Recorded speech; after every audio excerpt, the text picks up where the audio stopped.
सबके मन में एक प्रश्न और आता है, उसको भी मैं उठा के समाधान करता हूँ। सब लोगों को ऐसा लगता है कि साहब परिग्रह में सुख नहीं है, तो आपकी बात ठीक है, लेकिन परिग्रह के भाव तो आते हैं, पैसा जोड़ने के भाव तो आते हैं, आते कि नहीं आते हैं? आपने जब ये समझा दिया कि पैसे में सुख नहीं है, तो पैसा कमाने के भाव नहीं आने चाहिए पैसे? मुकेश जी, सही बात है कि नहीं?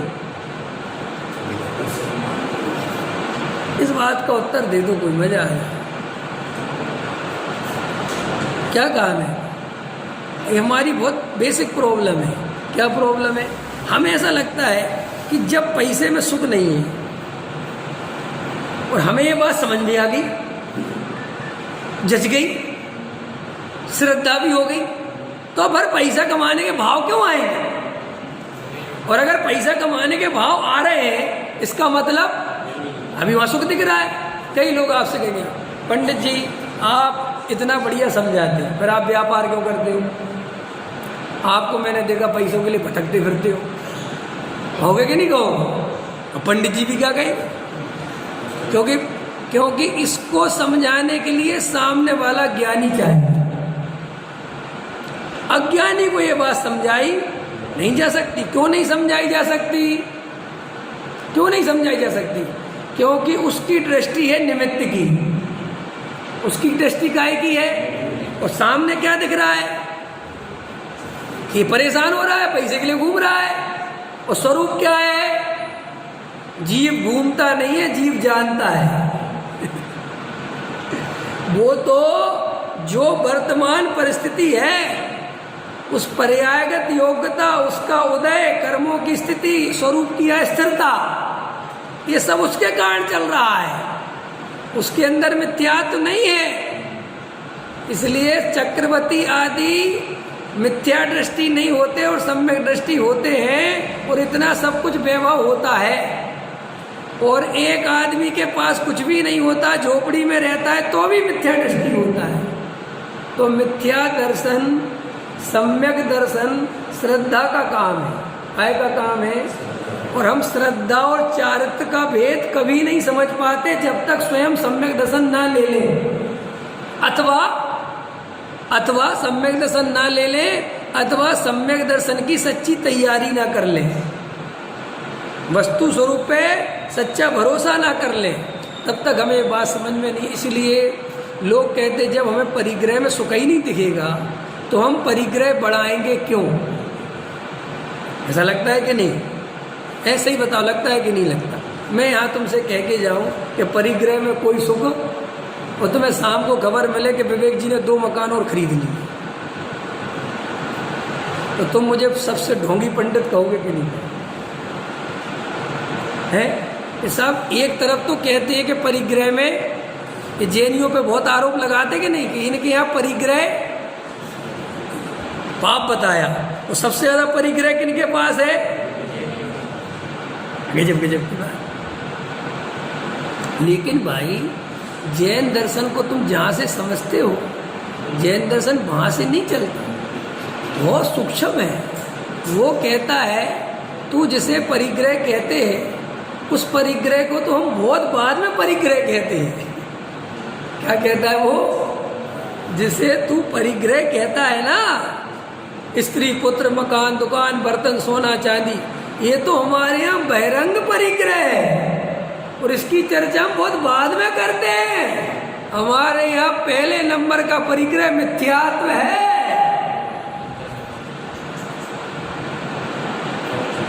और भैया हम वो जो बहिरंग परिग्रह की बात करते हैं ना, वो हमारे यहाँ पंचम गुण स्थान वाले से चालू करते हैं, जो 7वीं 8वीं प्रतिमा में पहुंच रहा है, वो सीमाएं मर्यादाएं करता है। यहाँ चौथे वोदे वाले की कोई सीमाएं नहीं है, बाहर में, अंदर में सीमाएं हैं। क्या कहा मैंने? हैं? नहीं, पॉइंट समझ में नहीं आया भाई। सम्यक दृष्टि की बाहर में कोई सीमा नहीं है, लेकिन अंदर में सीमा है कि अनंत अनुबंधी और मिथ्यात्व का प्रवेश अनंतानुबंधी और मिथ्यात्व का अभाव कर दिया, त्याग कर दिया, नाश कर दिया, वो प्रवेश। लेकिन वो हमें दिखाई क्या देता है? समझ में आया? समझ में आया कि नहीं आया? इसलिए सारी दुनिया में जब ये परिग्रह की चर्चा चलती है, और ये तो सही बता रहा हूं मैं, गुरुदेव श्री ने इतना तत्व हाईलाइट किया तो लोग मिथ्यात्व कसाय को परिग्रह समझने लगे न। सारी दुनिया और आज भी अरे हम और आप अभी भी परिग्रह की चर्चा आते ही, परिग्रह शब्द आते ही, कि परिग्रह का परिग्रह नाम पता क्यों है? क्या है परिग्रह का शब्दार्थ? क्या है? पर का आग्रह। समझ गए ना? क्या है? पर मेरा है, मैं इसका स्वामी हूं, ये मान्यता असली परिग्रह है। आप कहोगे वो परिग्रह बहिरंग परिग्रह है कि नहीं? कि सुनो, ये मान्यता बदल जाए तो बहिरंग परिग्रह के ज्यादा दिन रहने के अवसर छूट जाए। लेकिन जो लोग बहिरंग परिग्रह का त्याग करके अंतरंग परिग्रह छोड़ना चाहते हैं, वो बहुत मुश्किल में फंसेंगे। क्यों फंसेंगे मुश्किल में? क्योंकि जब तुम बहिरंग परिग्रह छोड़ दोगे तो लोग तुम्हें धर्मात्मा समझेंगे और तुम्हारी जय जयकार करेंगे। और जब तुम्हारी जय जयकार करेंगे तब क्या होगा? कि तुम सब भूल जाओगे कि मिथ्यात्व का नाश करना है कि क्या करना है। फिर तो उसी में मजा, बहुत मजा आता है मुकेश जी, ये पंडित बनने में, प्रवचन करने में बहुत मजा आता है। क्योंकि तुम लोग नीचे बैठते हो ना और मेरे को ऊपर बैठा। गजब गजब। कसाय का स्वरूप समझना पड़ेगा, तुम्हें अपने आप को चेक करना पड़ेगा कि भैया ये क्या चल रहा है। देखो, कोई पर पदार्थ इष्टनिष्ठ, कोई पदार्थ पर पदार्थ इष्टनिष्ठ नहीं, कोई पदार्थ और पर पदार्थ इष्टनिष्ठ लगे, क्या कहा मैंने? पर पदार्थ इष्टनिष्ठ लगे तो तुरंत ये निर्णय चाहिए कि पर पदार्थ इष्टनिष्ठ, ये तो मेरी मान्यता खोटी है। चोट काहे पे करना? पदार्थ पे नहीं, मान्यता पे। तो इससे क्या होगा कि तुम फिर मान्यता सुधारने की सोचोगे, पदार्थ को नहीं। अभी सारी दुनिया काहे को सुधारने में लगी है? पर पदार्थों को। सब मेरे अनुकूल चले कि नहीं चले? और चलो एक प्रश्न और उठा लो परिग्रह के संदर्भ में, क्योंकि यहाँ वो चर्चा आई ना पुण्य की। सही बात बताओ, जो बहिरंग परिग्रह है वो अपने जोड़ने से जुड़ता है कि उदय प्रमाण जुड़ता है? भरत जी का तो उदय प्रमाण जुड़ गया है, और अपना ऐसे बकता है अपने यहाँ। ग्रेवाल कमाल के लोग, माने भरत जी को अलग वस्तु स्वरूप था, तुम्हारे साथ अलग है। भरत जी का उदय प्रमाण जुड़ गया तो मुझे जोड़ना पड़ रहा है। कमाल ही हो गया। मतलब ऐसा दो पना चलेगा क्या है? डॉक्टर साहब सुनाते हैं कभी कभी कि दुनिया ऐसी है, कैसी है कि जब भरत जी रात को लौटे युद्ध करके, तो समझ लो रात हो गई होगी, 8 बज गए होंगे, 9 बज गए होंगे, 10 बज गए होंगे। एकदम लगा बहुत, चलो भगवान के भी दर्शन करके आता।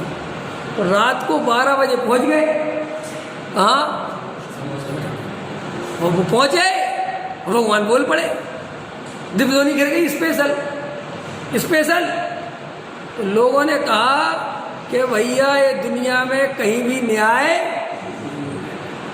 खुद का बेटा पहुंचा तो 12 बजे बोल पड़े, और वैसे बिल्कुल अदर टाइम हम लोग बैठे रहे नहीं कि बोलते। परिवारवाद हर जगह जिंदाबाद। ख्याल में आज का नहीं है परिवारवाद। और अपने वो है ना बिजोलिया जी, वो एक गजब की बात बोलते। वो कहते हैं कि और तो सुनो, यहाँ तक तो ठीक था। बोले साहब, मारीची भी जो अपोजिट लीडर था वो भी घर का ही जो विरोधी पार्टी दल का नेता बना वो भी अपने ही पोता बनाया। जैसे दुनिया में चलता ना, एक भाई बीजेपी में और एक भाई सरकार किसी की भी रहे, दादागिरी अपनी चलेगी, ख्याल में है ना। ऐसे ही साहब विरोधी दल में भी खड़ा किया तो किसको किया? अपने ही पोते को, ताकि कोई तीसरा आदमी नहीं आ जाए। तो ऐसा समझाते हैं कि ऐसा सारी संसार के जीव ऐसी कल्पना करते। अब मुझे बताओ, भरत जी चक्रवर्ती पद जीतने गए, सब जो स्थितियाँ हैं, तो उनका साफ ऐसा ही उदय था, ऐसा ही सब कुछ था, ऐसा ही था, ऐसा ही था, ऐसा ही था। उनको तो चक्रवर्ती बनना था, उदय आया था, चले गए और बस स्वयं ये सब होता गया, सब उदय जन्य व्यवस्था है। अरे सुनो, भरत जी की अकेले उदय जन्य व्यवस्था नहीं थी। चींटी से लेके, मच्छर से लेके, नगोदिया से लेके सब जीवों की अपनी अपनी कर्मोदय जन्य अवस्था है। उसका कर्ता धर्ता जीव। अगर मेरे परिग्रह बाहर में बढ़ना है, उदय कोई पूरब का ऐसा है तो बड़े बिना नहीं रहेगा, और अगर उदय नहीं है, बढ़ने वाला उदय नहीं है तो नहीं बढ़ेगा। फिर आप कहोगे हम मेहनत करें कि नहीं करें, प्रश्न आते कि नहीं लोगों के मन में। तो साहब हम घर में बैठ जाते, फिर हमारा परिग्रह बढ़ना होगा तो मैं सबके जवाब इसलिए देता हूँ कि कोई जवाब देता नहीं है, मन में घूमते रहते सबके कि साहब फिर हम घर में बैठ जाएं, फिर नहीं जाएं, हम देखते अपने आप बढ़ जाएगा। मैं उसका उत्तर देता हूँ, भरत जी अपने घर में बैठे थे। अगर घर में ही बैठे चक्रवर्ती बन सकते थे उदय प्रमाण, तो 60,000 वर्ष भगवान को छोड़ के गई क्यों थी? तर्क समझ में आया कि नहीं आया भैया? मुकेश जी समझ में आया कि नहीं आया? जब भरत जी को चक्रवर्ती बनना था, ये परम सत्य था, निश्चय था, अनंत केवलियों के ज्ञान में था, तो भरत जी 60,000 वर्ष लड़ने नहीं जाते ना। वैसेन जी बनना तो था ही ना, क्या भैया वो 60,000 वर्ष लड़ना भी निश्चित था। एक क्रमबद्ध का कोई स्वरूप ही नहीं समझते लोग, किसी को समझ नहीं आता कि करना क्या है इसमें, पुरुषार्थ का क्या होगा, पुरुषार्थ का क्या होगा। अरे भैया उसके लिए जो पुरुषार्थ चाहिए वो पुरुषार्थ तुम करे बिना रहोगे नहीं।